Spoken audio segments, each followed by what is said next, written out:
Ladies and gentlemen, hello and welcome back to the Be Unbound podcast. I am your host, David Rethemeyer, and I am joined, as always, by my co-host, Abraham Chin.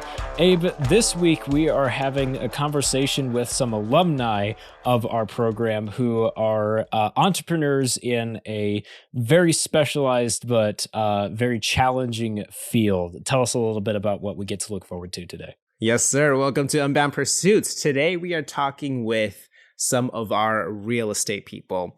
And as you just mentioned, it's a very unique and upcoming, I would say, field where there is just fascinating, a lot of risk, but a lot of reward as well. So we talk with Joshua Shee, we talk with Linde, we talk with Nate Goodlin, and just what they do, how they got into the field they are in, and some of their experiences, some of the nitty gritty of what they do. So yes, it will be a very interesting episode for sure. Oh, we're all looking forward to it. So without further ado, ladies and gentlemen, please enjoy the episode. Hey guys, welcome on to the podcast. So glad you guys could join us today. We are here to talk all about real estate and the different ins and outs and all these different things. But let's start with how we know each other. So we are all from different, dare I say, classes or generations of Unbound. So Connor, I think it's fairly safe to say that you are one of the older ones. The senior members. Exactly. So we'll give the honors to you. Tell us about yourself, what you do, and how you know of Unbound. Sweet. Yeah. So I'm Linde. I currently work with real estate consultants up in Duluth, Minnesota. And I graduated from Liberty in 2017, which means I started with the Unbound program back around 2014. Graduating with a degree in economics. So that also kind of, if you're tallying these things up, I've been out in the workforce for, roughly 7 years, and a couple of those I spent in the banking industry. And then I moved to real estate starting January of 2018. So now I've been doing it for, going into my fourth year. And I work primarily in residential real estate, and basically I'm a one of two in my brokerage. So we're a really small brokerage, locally owned. That's probably about it. I've done everything from trailer homes to luxury homes. Duluth kind of has it all. I've helped sell properties with tons and tons of land. I've sold things that basically you could reach out your window and touch your neighbor. It's kind of been everything. So, which is the best part, in my opinion, of real estate, which we might get into more later, but just so much diversity. You're always doing something new. It's always exciting. 100%. So we'll move on to Nate. Tell us a little bit about what you do. And again, how you know about Unbound. Yeah. So I'm Nate Goodlin. I'm from Fort Smith, Arkansas. I'm with Ascend Real Estate down here. It's a small brokerage as well. I think I'm one of two full-time agents, and then there's a couple part-timers. I got involved with Unbound. I was racking my brain as you said that we, I think it was back in 2018 or 19, right out of high school. I started with the program, and then started going through Liberty. Honestly, have not finished my bachelor's degree through Liberty yet. Just working through business with that. So started working, and then that got really busy. It's been a crazy year for real estate. So hopefully going to be hopefully I'll be finishing it up soon.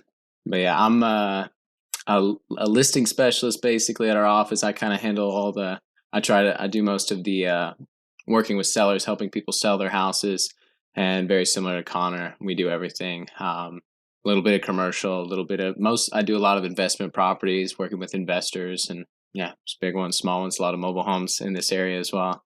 So we do a lot of that, but we sell it all. Awesome. Good stuff. And last, definitely not least, Josh. So you've been on the show before, and you are no stranger to the podcast or the community. But tell us a little bit about what you do now. Before you were on with business, and you've had experience there. And yeah, what's up with you right now? So yeah, my name is Josh Shee. I started with Unbound in around 2015, graduated 2018. I work on the lending side of things, so a little bit different than Connor and Nate over here. I make sure that you can afford the house, and make sure that we can basically just send you hundreds of thousands of dollars to be able to buy that home and lock you into the biggest amount of debt in your life for the longest period of time, and hopefully make it a good and easy process, even though we basically are like FBI investigators and dig into every aspect of your financial life. So that's pretty much what I do. Yes, we will dive into all these different aspects. And we definitely chose this panel because we wanted to give you guys just different perspectives. There is the lending side, and there's like the selling side. And we'll get into a lot of these details hopefully very soon. But let's just start with the basics. So as you guys mentioned, you've gone through the Unbound program. Part of what is cool about being Unbound is you get to experiment and try different things. Connor, yourself, you said you started with banking and all that. What got you into real estate? How did you start? And what got you interested in the first place? My mom was in real estate basically for the entire duration of really childhood through my high school years, all the way through college. And it's something I'd always seen, kind of behind the curtain with, and thought it would be a great career.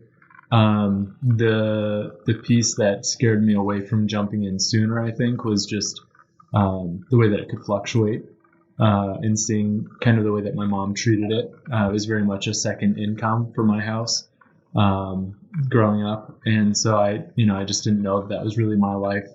But then basically going through Unbound, doing some time in banking, it made me realize like this is something that had a lot of the same attributes that I think the Unbound program had, which is it's whatever you make of it. If you put in a lot of effort, you're going to get a lot of reward out of it. If you need to scale back and just do it part-time, you can do that. And then, that the minute you want to take it to the next level, there are plenty of knobs and levers and buttons you can start messing around with to like scale up. And that's super rewarding.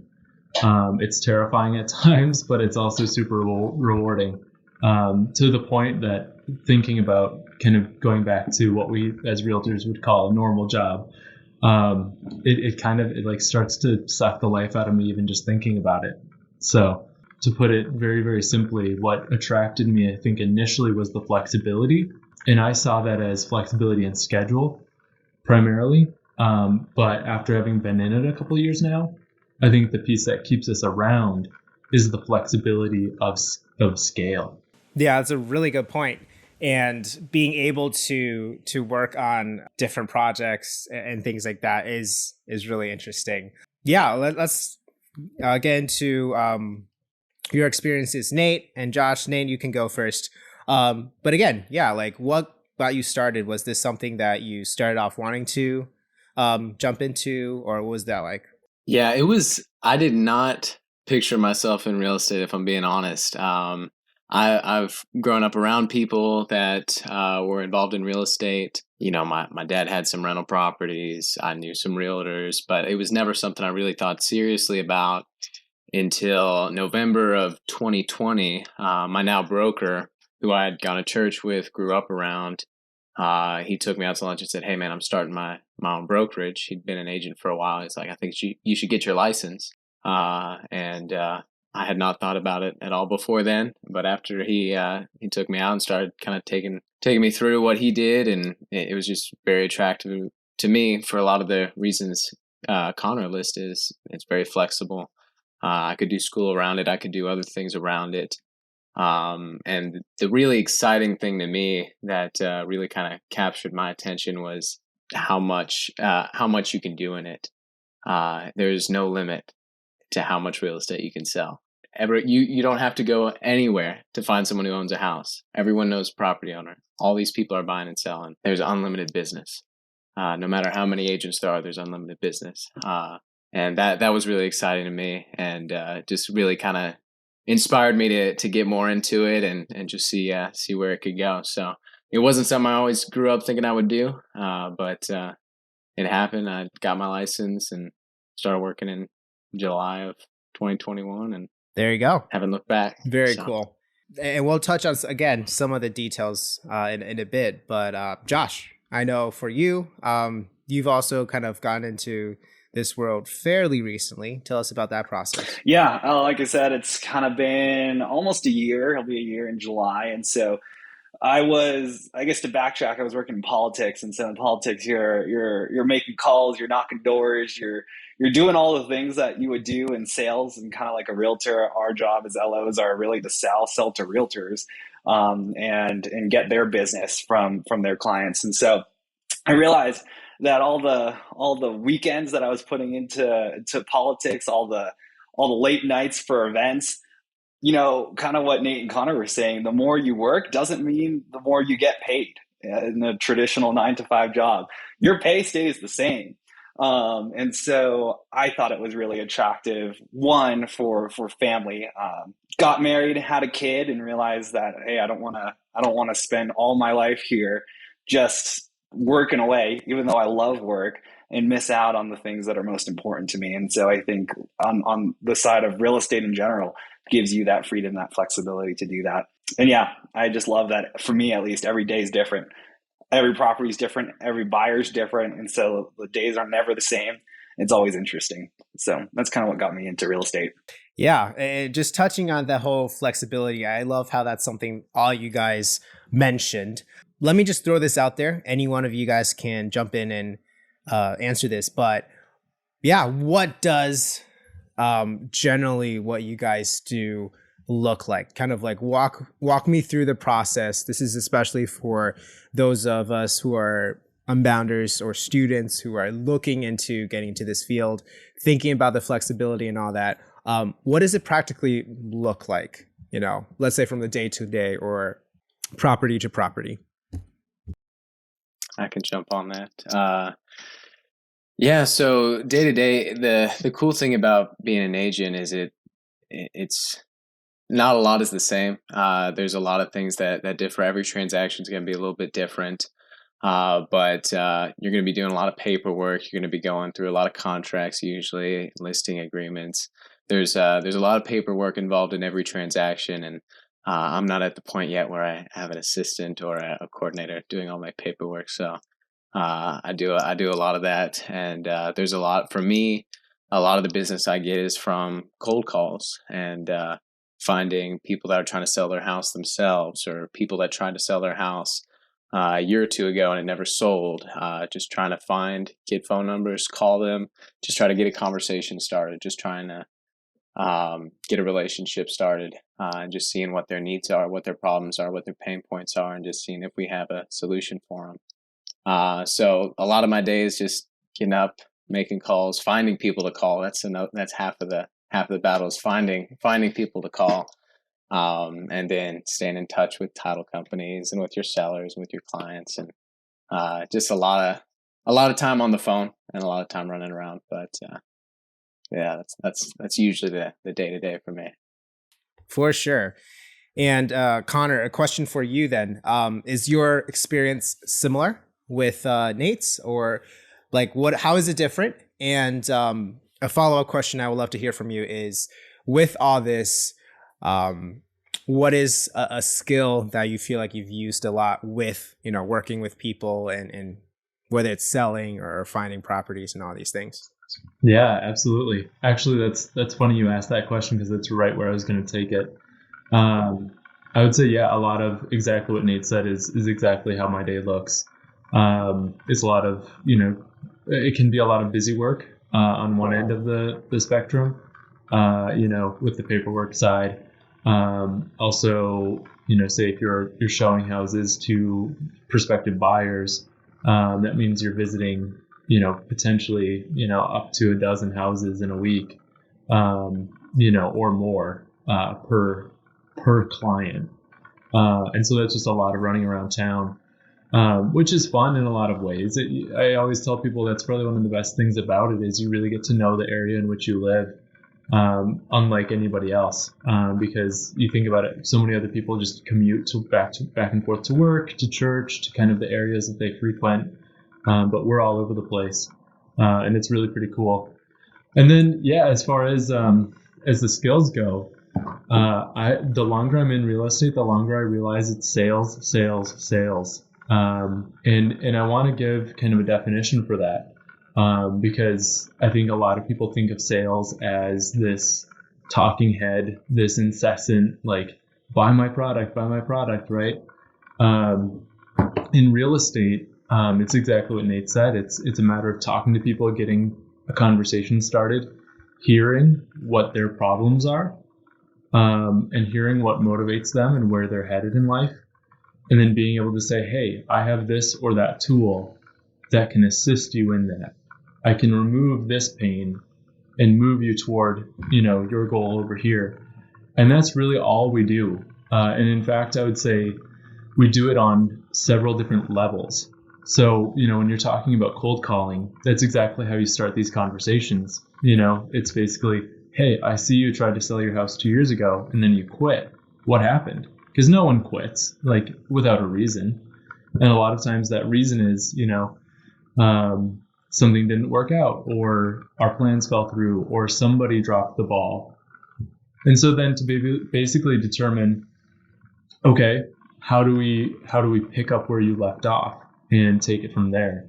And so in a lot of ways, that's your first sale is to say, hey, if you work with me, I can take over and I can do the dirty work and I can get you from point A to point B, worry-free, right? Hassle-free. And then the second sale is actually within the field. So, let's say that person that you just talked to is a seller. They need to sell their home so that they can move south, or go be closer to family or something like that. Okay, so then that's when the second half of your job begins, and that is actually getting that property showing ready, making it really pop. You do a lot of digital work, so whether it's photos, drone video shots, even down to like building websites for a listing. If it's something that really needs to be featured big time, and then you're marketing it. And so everything that kind of, when you think of marketing, we realtors, we kind of do it. We talk about it with the people we know, our spheres of influence. We blast it out on email. We send it all over the place on social media. We pay for ads. And then when you really come down to it, you're doing all of that for one offer, for one person to come and buy this product, if you will. And so then when that person comes around, then it's sales all over again. You're basically talking to them, and more people would refer to this as negotiations, but in reality, it's two sides basically trying to get to the same goal, and so in a lot of ways, it's trying to sell the other party on your your motivation or your agenda or your plans, and to find a way that gets it all done. And so that's really what it boils down to, is like, it's sales all the time. And sales, the definition of sales, in my opinion, being having conversations that boil things down to motivation, and then figuring out what tools are needed to get people where they want to go, and then being able to step in and actually deliver. And so that, I would say, is basically real estate in a nutshell. And then, of course, like, all the ups and downs and the drama, and the TV shows are usually based on all that stuff. But yeah, that's the nitty gritty, day in, day out, 200 phone calls where you're just working at that.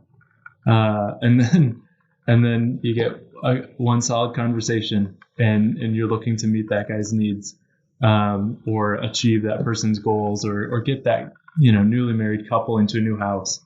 And that's where it's really feel good, really TV worthy. Yeah, long answer to a short question, but yeah, it's a lot of things, and the skills are varied. But sales, if you understand sales, the rest, honestly, it's just, it's details, it's fluff. If you can sell and if you can determine what people need and then learn how to meet those needs, you'll do all right. No, I love that detail and just how selling is, like you said, such a key component where, again, there are many aspects to it. There's so many different skills that go into it, like you said, but it does boil down to how you can interact with people and communicate. And again, that's something I do think, I dare say that all of us as Unbounders in the past have had to like wrestle through and figure out how to communicate. So just continuing on that note, what would be one selling advice you would give to 2017 Connor starting out to help him understand the selling process a little bit better? And Nate, Josh, I'll jump on this question for you guys as well. But Connor, any thoughts first? Yeah, I would have some advice, and I think it would really boil down to selling isn't about you at all. And I would probably just leave it at that. Because like I said, it's really about determining what needs the other person has, and then letting the conversation basically, come back around to how you can help meet those needs. But so many people just throw a bunch of stuff at the wall and see what sticks. And that's really, it's not just ineffective, it's also borderline unethical. Because if you're just trying to sell, say if you're trying to get somebody to sell their home, and that would be the worst financial decision for them right in that moment, you could be ruining somebody's life. Or worse yet, encouraging somebody to buy a home, that maybe isn't right for them. Could really mess somebody up, And so, yeah, I would just say it's never about you. It's about getting to know the client on a really, really, really deep level. And then, basically learning how to step in and help them accomplish what they're looking to accomplish. Yeah, appreciate it, man. Josh, how about you? What would you say to yourself if you were to kind of tell him what you've been learning in the past couple years, months, and all that? Yeah, I think that my biggest concern coming into the loan officer side of things, the lending side of things, was actually sales, because I was like, I'm not a salesperson, right? Because you think of salespeople as those kind of sleazy dirtbags that are trying to, sell you something that you don't need or don't want, and you're lying in bed at night and just thinking in your head like, oh my gosh, what have I done? This is the worst decision I've ever made. And I couldn't agree with Connor more. It's really, I think, in a different way to put it is that I've heard and been learning is really, yeah, you're solving people's pain points. And for us, we're solving realtors' pain points. Hey, have you been to a closing where lender's like, hey, sorry, we didn't run our verification of employment until, a week out, we realized they just got laid off from their job or fired from their job. Now the deal can't go through. I was just talking to a realtor today where that happened to them. And so we're solving those pain points and trying to create systems. For me, like, my day is really, what are the systems that make sure that nothing falls through the cracks, that everything, again, is a smooth process, that if there is something that's going to happen, we're going to know about it, and we're going to have a good explanation to the underwriter to make sure that you have the best case possible to buy the home of your dreams. And so selling wise, I think really just to answer your question, I've been learning, because I've been on the loan officer's assistant side of things and just jumping into the LO side of things, is that, yeah, my LO, he's meeting their needs, but really at the end of the day, he's building relationships. I can't tell you how many times we quit work a little bit early. We here in Colorado, we do a lot of mountain biking. So a lot of the realtors in our area are mountain bikers. So we're out mountain biking with them. We're having a good time. We're creating stories. We're creating memories. We're going golfing, grabbing a beer, grabbing a cup of coffee in the mornings. And so I think that at the end of the day, when I realized, hey, you know what, selling isn't so much about trying to convince somebody to buy something or purchase something that they don't need. It is solving those pain points and creating relationships so that there is the opportunity to then serve and serve their clients well. Totally.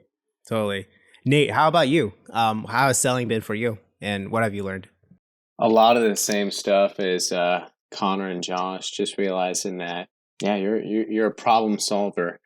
If I could talk to myself back in when I was first getting into it, halfway through last year, so it wouldn't be that long ago. But I would just I would tell myself that it's going to take time. You're not going to.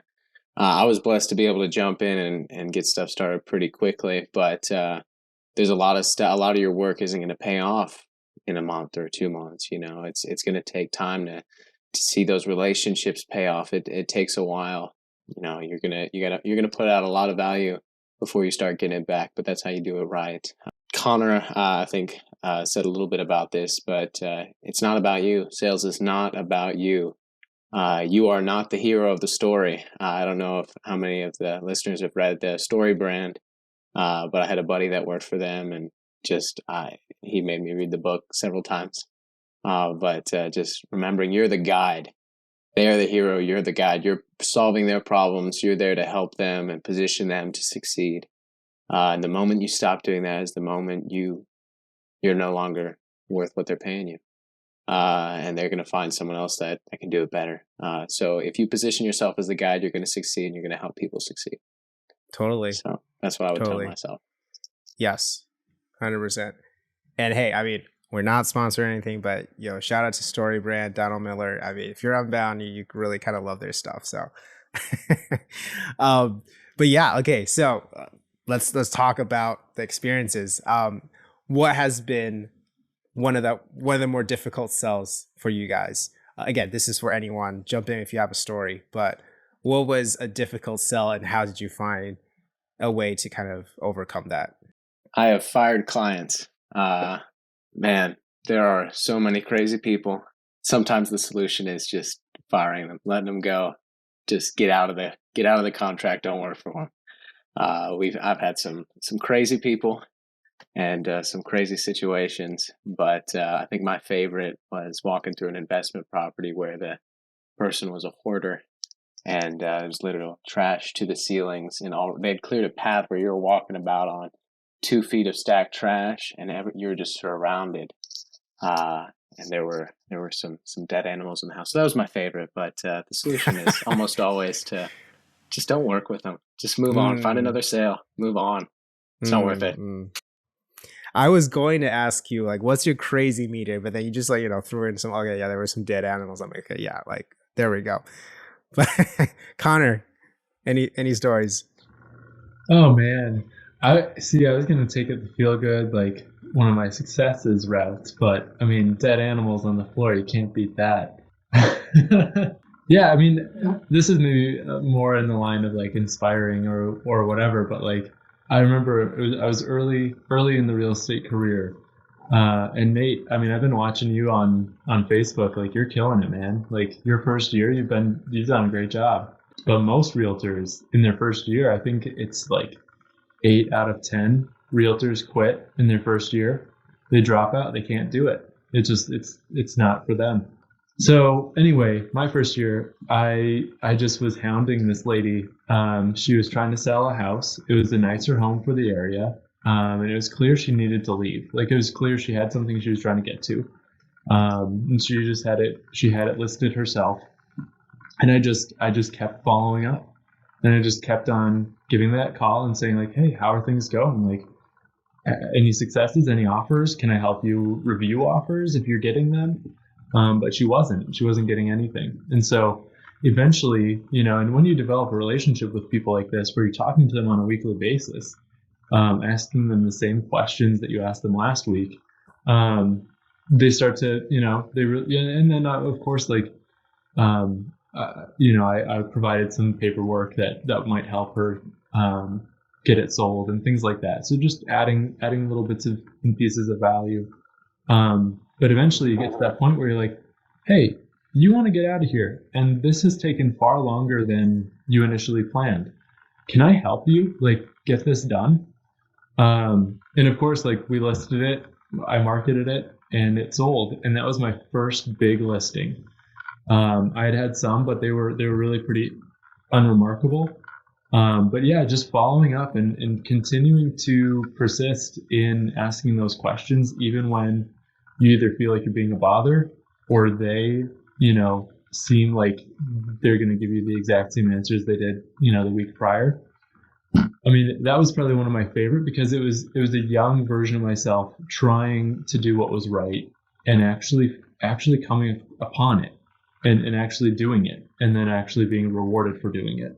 So that's like the feel good inspirational one. But yeah, I've got some great stories on the disturbing side. Go for it. So I think the best, just because it was such like a 1-2 kind of punch situation, but we showed up to this house to show it, and like the door was kicked in, and so we're walking around and we're like, what is going on here? And the place is just totally trashed. And then as we're like, as the suspenseful music is basically heightening as we're exploring this house, we turn around and there's this, I kid you not, like half naked lady standing in the doorway. And she's just like, oh yeah, they got busted into last night. I'm like, what? And it's like, it's negative 20 degrees out. So this lady, she was a neighbor. She came walking over in negative 20 degrees with no pants on and just like a long t-shirt.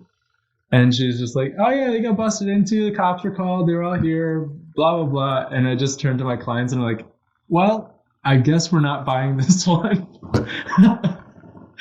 And so it was great. It was just so dramatic, like the pacing of it all. What again, one for the TV shows. I mean, yeah, people don't really care for the, the nice houses. It's the dramatic ones that get attention. So, Josh, again, very different for you, but what about you? Like, what has it been like working with, the loan side of things? I mean, I don't see naked ladies walking to my office too often, at least not that I know of. So I guess that's definitely one of the perks. I mean, lending is definitely more on. I mean, we're at our desks. We're not out in those crazy houses. We see pictures of those crazy houses on the appraisal reports, but we are not walking in those houses. So I think on my side of things, really, what Nate said, people can be their own worst enemy. And you can definitely see that through lending. And I think one of the hardest, but also most rewarding was the deal that we were doing. And I mean, this woman, there was just a lot of stuff that was going on in her life. Her income was all wacky. Her assets were all wacky. Like nothing made sense. And so I really like describing lending. Like it's almost like being a lawyer. You're creating a case because the big bad underwriter is out there, and they're the ones that stamp that approval, and it's either yes or no. And you can really lose deals or gain relationships with realtors based off of that. And so it's creating that case to say to the underwriter, hey, this is why this person makes sense. Because a lot of the guidelines, it's the government. The government's making these guidelines that we have to follow, and not all of them make a lot of sense. It's not logical. But at the end of the day, too, we walked with this lady. She was all over the place. Documents never got in on time. Like I said, income was all wacky, but kind of putting all the pieces together, building her case to the point of, she didn't really recognize how much work was going on. It was probably one of the hardest deals that I ever did. I mean, we were getting yelled at on the phone by all parties because things that are out of your control were happening. And but at the end of the day, we ended up closing the deal. And I don't think anybody would have thought, none of the realtors thought that the deal was going to close. We ended up closing the deal. It's kind of a miracle. I mean, really just wanted to have a couple shots at the end of the day. But it was definitely very rewarding too, because you're helping people get into a home. And this is a big deal for them and their families. So it can be hard, but it's also, like I said, very rewarding. Yeah. And it is so cool to have the rewarding side where, again, it's a lot of work. It definitely sounds like, a lot to go through on the daily. But yeah, having that, basically, again, just going back, I understand very much, especially on this call talking with you guys. how this makes for such good TV, because there's such a like story going on. So that makes a lot of sense.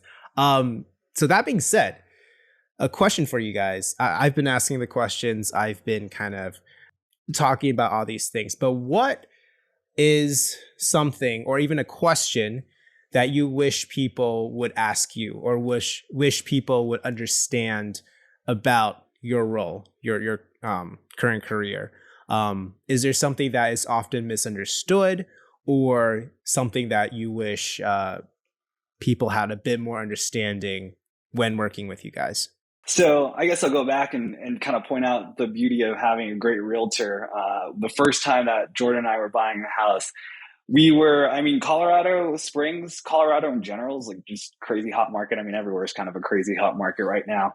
But this was almost 2.5 years ago, 3 years ago. And so we were sitting there, and everybody that you hear and talk to, oh, it's a bubble, it's a bubble, it's a bubble. Things are going to crash. Things are going to crash. And I mean, I was one of those people that I was like, I'm just going to wait. I'm going to wait until things cool off and I can buy a house at a cheaper price. I've been seeing house prices appreciate. It's a little crazy. And my realtor sat me down and said, Josh, like, you know what's happening with this market? Like, you know what's going to happen? Because if you know what's going to happen in the next 5 years, we're going to make so much money you won't even believe. Tell me what's happening. And I'm sitting there, as a young kid, just right. I don't know what to say. I'm just repeating what I've been told by other people. And my realtor walked through with me and said, hey, here's the statistics. This is in the Colorado Springs area. Houses are going up in price this much per month. That means that you're losing out for every month you wait. And it was like a couple $100 or something like that. And so we were sitting there just looking at all those numbers and going, you know what? Okay, we're going to trust you. This guy had tons and tons of experience. He was a real estate investor, had been doing this for years and years and years and years. And we're like, we're going to trust you. We're going to go for it. And so now looking back, I mean, if we had waited, we wouldn't have been able to afford our house. It just wouldn't, straight up, we couldn't afford it. If we were to go out and try to buy the same thing right now, it'd probably be $120,000 more than what we paid. And so I think my best piece of advice, and on the lending side of it too, is I hear the same thing so often. I'm going to wait until rates are going to drop. They're just really high right now. So they're going to drop. I know they're going to drop. And you know what? You really don't know. There's no way to time the market. So trust your realtor, trust your lender. Look at the statistics for your local area, because each area is different. And really trust those numbers more than just what people are telling you, what your grandma's telling you, what everybody at church is telling you. So I think that's the one thing I really wish that more people would understand. I'm glad that my realtor convinced me and kind of helped me understand. It's a great point. Dang, Nate, I feel like we need to give a commercial for listen to your loan officer now that he's talking that nice for us. I'm just propping you guys up. A good realtor makes a huge difference. I cannot tell you, man. And on my end, it makes a huge difference too. Yeah. No, I think that's great. I mean, and that's, I guess, good advice all the way around is just listen to the experts involved. I would say take time and choose your experts well, so feel free to scrutinize on the front end. But then once you choose them, once you choose a realtor, once you choose a loan officer, listen to them. Like, they've been through this, they know what's going on, and they are your advocates. They want the best for you. So as much as it's fun to kind of listen to, a relative or a friend who maybe bought 20 years ago, like, things have just changed. It's just different, even if they bought 2 years ago, things are changing at such a high rate right now. There's no guarantee the advice that worked for them is going to work for you. So professionals really, they're doing it. That's their day job. They know what they're talking about. So yeah. And then I like your imagery, Josh, of your loan officer being your advocate. Because I think a lot of people get bogged down when they have to, turn in taxes and sign this and sign that. But to stop and say, hey, they're doing this so that they can take your case forward to the underwriter, which is just such a great name for the intimidating, person that is, the underwriter. And then, basically plead your case to get you a house. Like, they should be your best friend, at this point, because they're doing a lot for you. So that's what I'd say. I mean, and that's not just to toss it back to you, Josh, but honestly, a good loan officer in your corner, whether you're buying your first house or you're buying, a slew of rental properties, one every year, whatever, that if you don't have a good loan officer, you're basically, the endeavor you're undertaking is over before it begins. So that's kind of, just I guess a little bit of what I wish people understood. Yeah. Because I mean, once you get to us, like, it's good. I always tell people, because here's the thing, and this is maybe getting more into the weeds than we need to here. But by the time we're going out to look at houses, if you find the one that you like, you're going to want to make an offer. But if your finances are still all out of whack and you haven't talked to a loan officer and gotten pre-approved, you're only going to experience regret, because that house is going to sell and you're going to be basically dead in the water, not able to do anything about it. And so that's why I always tell people, I take people out to look at houses before they're pre-approved, but it's always with that warning. When you look, you find, and when you find, you're going to want to buy. So just make sure that you're ready to do that, Yeah, no, that's what I'm looking for. That's like the solid stuff. So no, like, that's very much not too much into the weeds. That was really cool. But yeah, I mean, Nate, any thoughts? Yeah, a lot of my thoughts are similar to Josh and Connor's. It's the first thing I would say to anyone looking to buy or sell, what I would want them to understand about what we do. I just want them to understand that it's important to pick the right person. Everybody has a different energy. Everybody, does things a little bit differently, and you just vibe well with different people. And there's a lot of stuff you won't see until you meet someone face to face. And then there's a lot of questions. There's a lot of the in the weed stuff that you're not going to figure out until you meet someone face to face and really just say, hey, take me through what I need to do.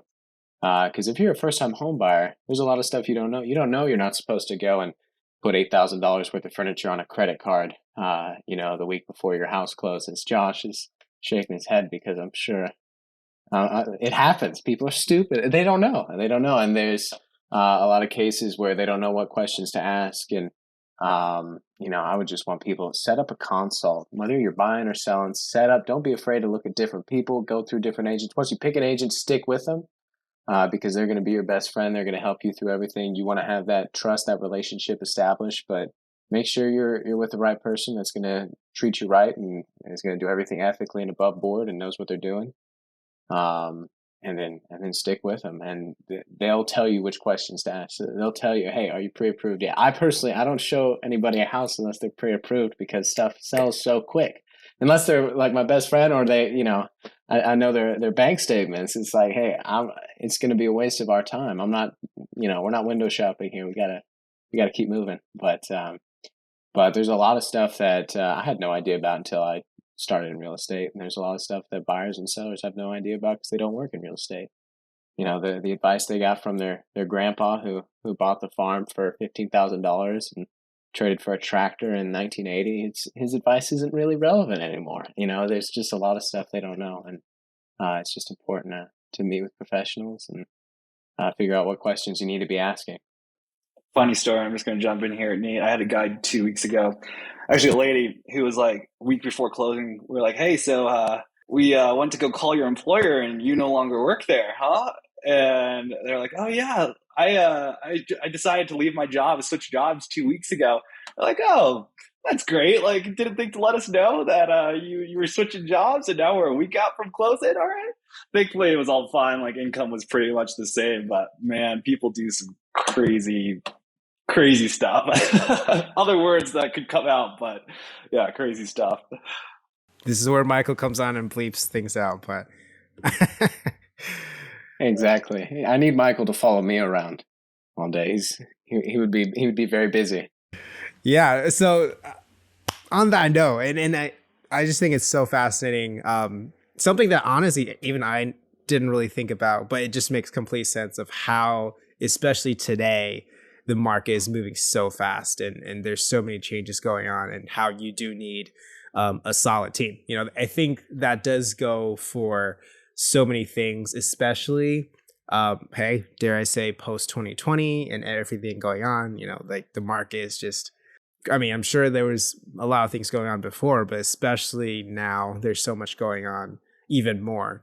So yeah, let's switch back into the perspective from you guys. One last question I do want to ask is, we talked about selling, we talked about just understanding why you need to work with a professional. What would you say to someone, a college student or a young person who is thinking about jumping into the world of real estate right now, getting trained, getting their license, all these things? Any advice for them as they, again, move into this fast-paced world? Anyone want to go first, or I can call on someone? So if you're looking at getting into real estate in particular, I can't speak to anything on the lending side, but if you're looking to get into real estate, my biggest piece of advice would be make sure that you are ready to take a bit of a hit financially right away, because real estate is a game that rewards the long-term players. And I mean this truly in, as a real estate salesperson. Obviously, owning real estate, that's true as well. But if you are looking to become a realtor, helping people buy and sell real estate, more likely than not, your first 6 months are going to be very hard. And it's going to be a matter of doing a lot of work for very little reward. And then, after that, it's kind of a flywheel effect. You'll build momentum. The network that you build, as long as you don't massively screw things up, it will be self-sustaining to some extent. And then it's just basically, with each season that comes, you're going to want to continue building your, business in strategic ways. And so that kind of brings you back to the idea of doing a lot of work, maybe without immediate reward. But yeah, once you get through year one, at least in my experience, you will have a network that you could at least go off of. And that's enormously helpful for continuing a business. So I would just say that, and that's advice I've given to younger people in my area too, who have asked, do I recommend getting into real estate? My answer is yes, if you're prepared for, one, a lot of work, and two, very little payoff for the first, 6 months to a year. And then after that, you'll find it's really rewarding and really fun. So much so that it's hard to go back to a typical career. So, and then I guess just to tack on to that, my second point would be, don't burn bridges. Even if you're in another career right now and you want to get out, don't do the flashy quit your job by flipping off the boss kind of a thing. That person very, very, very easily could be your first client. So don't burn any bridges. It's a relationship business. It's all about who you know and how well you can assess and then meet people's needs. So be prepared for playing the game long term, and don't burn any bridges in making that transition. Yeah, see, that is the TV drama say where you don't, again, want to follow. But yeah, no, that's such a great point. Nate, Josh, any thoughts? I can jump in here.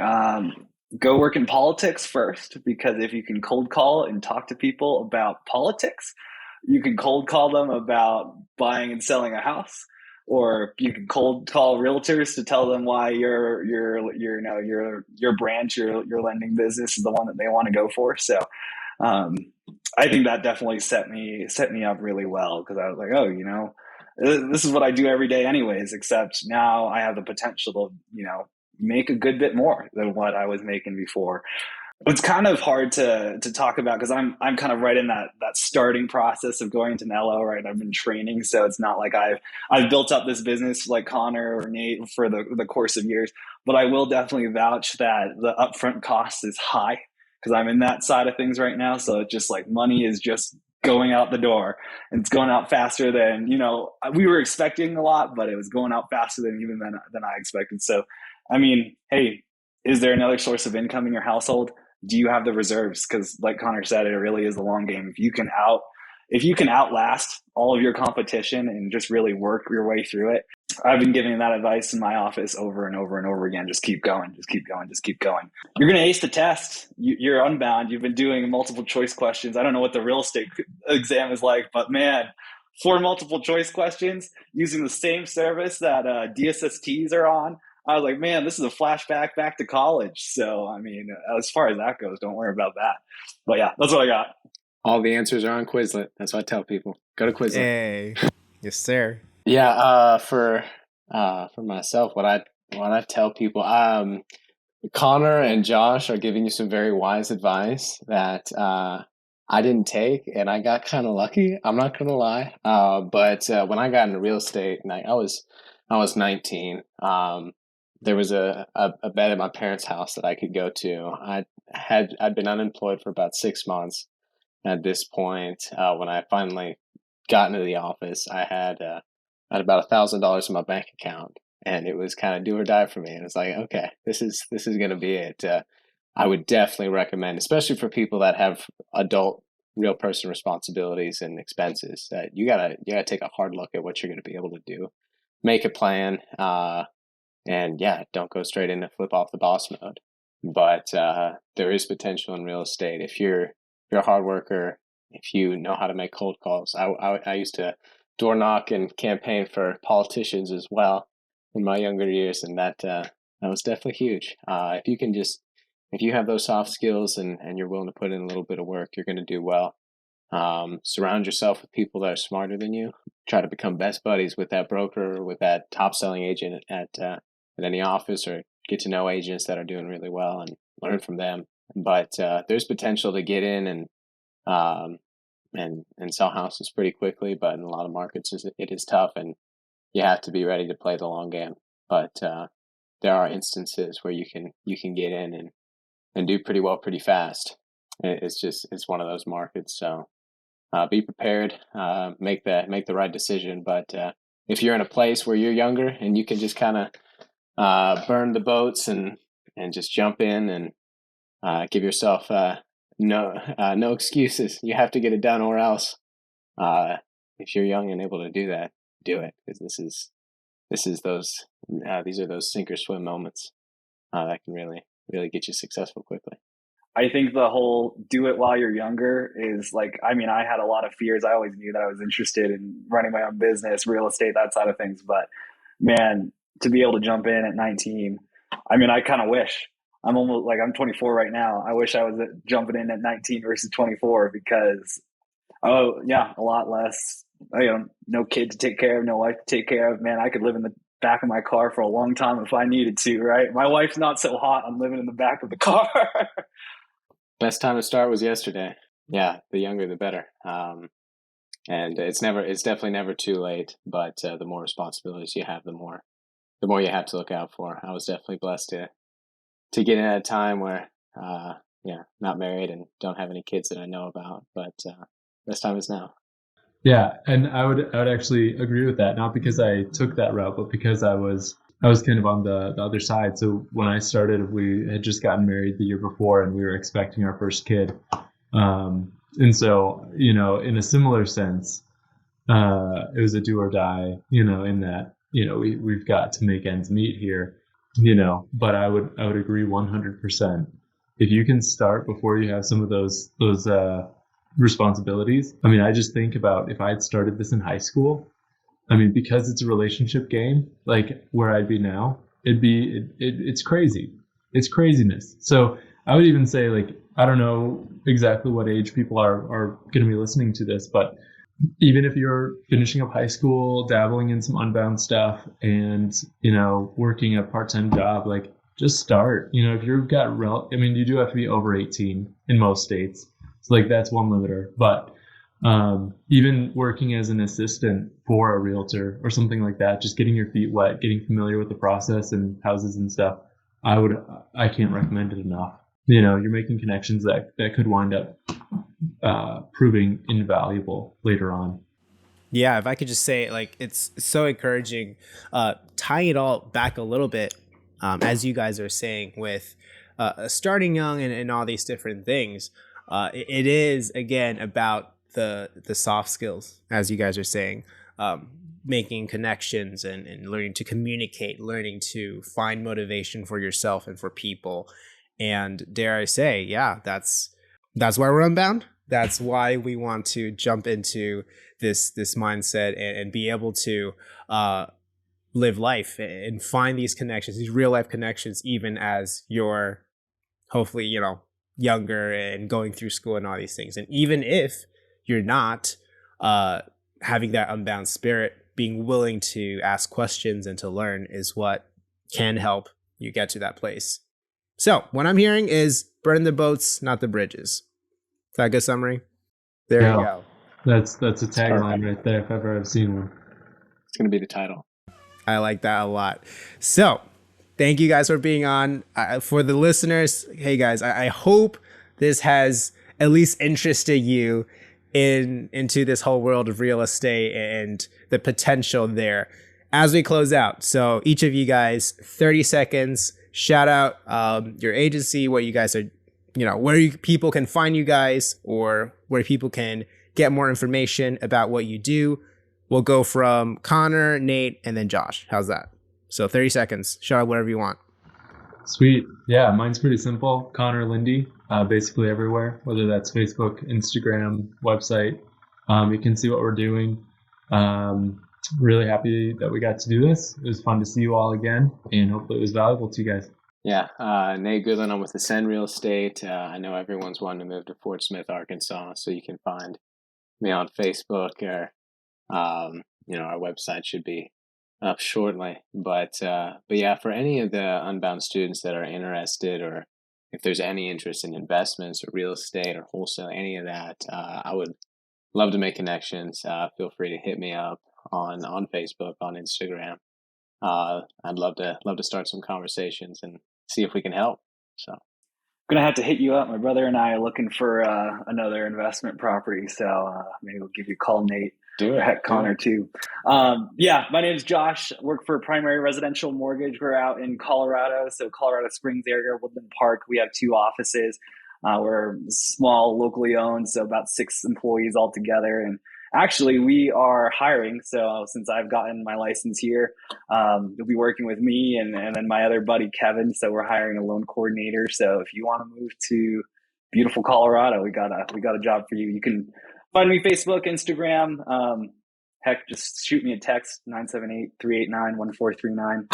Let me know if you're interested. Yes, sir. Hey, let me just say, having the great privilege of knowing all you guys actually as Unbounders and friends, if you need any motivation to check out their social media and their websites, do it. They have some good stuff. I mean, my man Connor, the most well-dressed Unbounder out there, okay? Just go on his Instagram just to look at the drip, just to kind of take notes, okay? We got Nate. He is one of the best ultimate players, or just like sports in general, okay? So there's that. And then Josh, I mean, one of the most adventurous guys I know, okay? A lot of you guys know Josh as well. Again, if Connor has some of the cutest boys in Unbound, I would definitely say Josh has the cutest daughter. So, I mean, there's that. Just saying. But I'll take guys, thank you so much for being on. Thank you for taking time to share a little bit about your world and what you've been learning and how all this comes together for what you guys do. It's always good to be talking about these things. And again, guys, go look at their information, their socials. It's all going to be linked in the show notes below. And yeah, it's good to see you guys. We will see you around. Thank you so much, Abe. And thanks to everyone who's producing this. Thank you, Michael. Yeah, thanks, Michael. Make me sound good, buddy. All right. Well, that was a very informative conversation. I know that I learned a lot, and I even think something that we talk about a lot in Unbound that I think we notice in this conversation is that it really is just about the soft skills, is that there are certainly a lot of very specific pieces of knowledge that you need, but ultimately what will make or break your success is really just soft skills like communication, like leadership, like being able to, as we talk about all the time, quickly and effectively master complicated information.